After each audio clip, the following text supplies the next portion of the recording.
कैसे हो बच्चों तुम लोग। आज का सेशन हम लोगों का डेडिकेटेड है एनसीईआरटी को लेकर के। ठीक है, एनसीईआरटी हमें हमारे लिए कितना इंपॉर्टेंट है, एनसीईआरटी पढ़ना चाहिए, एनसीईआरटी नहीं पढ़ना चाहिए, है ना।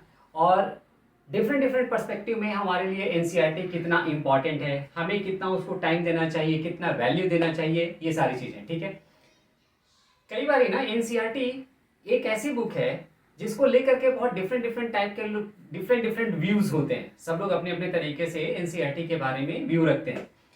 11th का एनसीईआरटी, 12th का एनसीईआरटी, यदि हम फिजिक्स की बात करें तो बहुत कॉम्पैक्ट वे में लिखा है, लेकिन जो भी चीजें लिखा है ना बहुत कॉन्सेप्चुअल लिखा है। यदि तुम उसके हर एक पॉइंट्स को अच्छे से पढ़ रहे हो और यदि उसके उसमें कॉन्सेप्ट्स क्या है वो समझ रहे हो ना, मजा आ जाएगा तुम्हें। एनसीईआरटी इतने अच्छे तरीके से लिखा हुआ बुक है।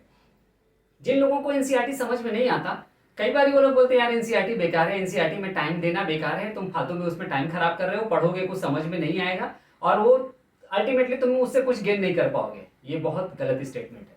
ठीक है, कई बार लोगों को देखा है ऐसा स्टेटमेंट देते हुए। ऐसे स्टेटमेंट्स को हमेशा ही इग्नोर करना। एनसीईआरटी बहुत अच्छी बुक है।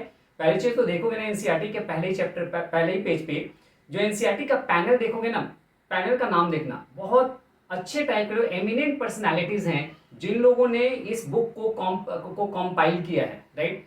तो वो लोग फिजिक्स के डेप्थ को जानते हैं, तो वहां से तुम उन लोगों ने डेप्थ को निकाल करके तुम्हारे लिए फिजिक्स सामने रखा है। ठीक है, इंपॉर्टेंट ये होता है कि जब हम लोग एनसीईआरटी को पढ़ रहे हैं ना तो उसके हर एक लाइन को अच्छे से पढ़ें। यदि हम अच्छे से पढ़ रहे हैं तो हमें एनसीईआरटी खूब अच्छे से समझ में आने वाला है, बट हम उसको किसी लिटरेचर की तरह नहीं पढ़ सकते। हम उसको समझ करके पढ़ें, अंडरस्टैंडिंग को थोड़ा विजुअलाइजेशन के साथ पढ़ें। एनसीईआरटी पढ़ने में बहुत मजा आएगा, साथ में जो कॉन्सेप्चुअल क्लैरिटी और डेप्थ आएगा उसमें भी तुम्हें बहुत फील आएगा, उसमें बहुत मजा आएगा एनसीईआरटी को अच्छे से पढ़ोगे तो। इसलिए कोई भी निगेटिव चीजों को लेकर के यदि किसी कोई बोलता है एनसीईआरटी को लेकर के कंप्लीटली इग्नोर करना, अपने दिमाग से ये बिल्कुल हटा देना कि एनसीईआरटी अच्छी बुक नहीं है। एनसीईआरटी बहुत प्यारी सी बुक लिखी हुई है। ठीक है, तुम्हें बिल्कुल फोकस होकर के पढ़ना है। एनसीईआरटी हमारे लिए दो तरीके से इंपॉर्टेंट है। पहली चीज तो अपने कंपटीशन को लेकर के बच्चों का तो पहले फोकस वही रहता है ना 11th 12th में आकर के, जेई और नीट को लेकर के। तो देखोगे ना इस साल 2020 में नीट का paper out of 180 question, around 135 question यानी कि 580 मार्क्स डायरेक्टली एनसीईआरटी से बनाए गए हैं। एनसीईआरटी आज के टाइम में इतना इंपॉर्टेंट हो गया है। 2021 में एंड ऑनवर्ड्स भी एनसीईआरटी का वैल्यू बढ़ता जा रहा है। ठीक है, सिमिलरली जेई मेंस में भी पेपर डायरेक्टली काफी सारे क्वेश्चंस एनसीईआरटी से डायरेक्टली पूछे जा रहे हैं। ठीक है, पहले ये केमिस्ट्री में या बायो में खूब होता था, लेकिन अब फिजिक्स में भी होने लगा है। अब तो फिजिक्स में मेंस में ऐसा कंडीशन हो गया है, जेई में ऐसा कंडीशन हो गया है कि जो पीछे क्वेश्चंस दिए रहते हैं ना वो डायरेक्टली क्वेश्चंस उठा करके दिए रहते हैं। ठीक है, तो बहुत इंपॉर्टेंट रोल प्ले कर रहा है एनसीईआरटी आज के टाइम में तुम्हारे कंपटीशन को लेकर के।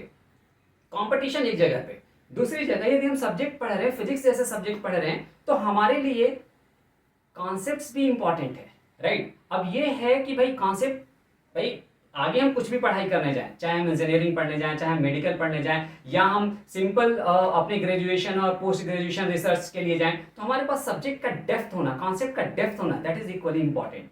एनसीईआरटी तुम्हें वो देगा, राइट। एनसीईआरटी को बिल्कुल भी हम इग्नोर नहीं कर सकते। हर एक कॉन्सेप्ट में उसका डेप्थ है। ये बात अलग है कि हम खुद से डायरेक्ट से उस डेप्थ को समझ पा रहे हैं या नहीं पा रहे हैं। यदि खुद से समझ लिए तो बहुत बढ़िया, नहीं समझ पा रहे हैं तो अपने मेंटर से जहां पे भी पढ़ाई कर रहे हैं वहां से इन चीजों को समझे। बट एनसीईआरटी को फोकस करो। एनसीईआरटी फोकस करने से सिर्फ तुम्हारा ये कंपटीशन के लिए ही इंपॉर्टेंट रोल नहीं प्ले करेगा, बल्कि तुम्हारा सब्जेक्ट नॉलेज ये बहुत अच्छा बढ़ाएगा। ठीक है, तो एनसीईआरटी को लेकर के मन के अंदर कोई भ्रम मत रखो। एनसीईआरटी बहुत अच्छी लिखी हुई बुक है। इसके बारे में कहीं तुम्हें कुछ भी निगेटिविटी सुनने को मिलता है तो उसको इग्नोर करो। हो सकता है फर्स्ट टाइम में तुम्हें एनसीईआरटी पढ़ करके समझ में ना आए, उससे बिल्कुल भी डिस्टर्ब होने की जरूरत नहीं है। सेकेंड टाइम पढ़ो, थर्ड टाइम पढ़ो, तुम्हें बिल्कुल एनसीईआरटी समझ में आएगा।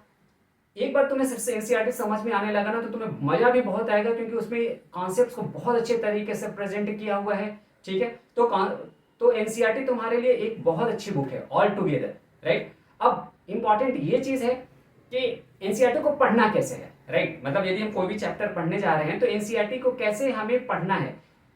एनसीईआरटी को पढ़ने का तरीका क्या होगा ये हम अपने नेक्स्ट वीडियो में बनाने जा रहे हैं, ठीक है। चलो, एनसीईआरटी को बिल्कुल भी इग्नोर नहीं करना, इंपॉर्टेंट फैक्ट, एनसीईआरटी के हर एक लाइन को अच्छे से पढ़ना, that's another important thing, right. चलो ठीक है, गुड लक।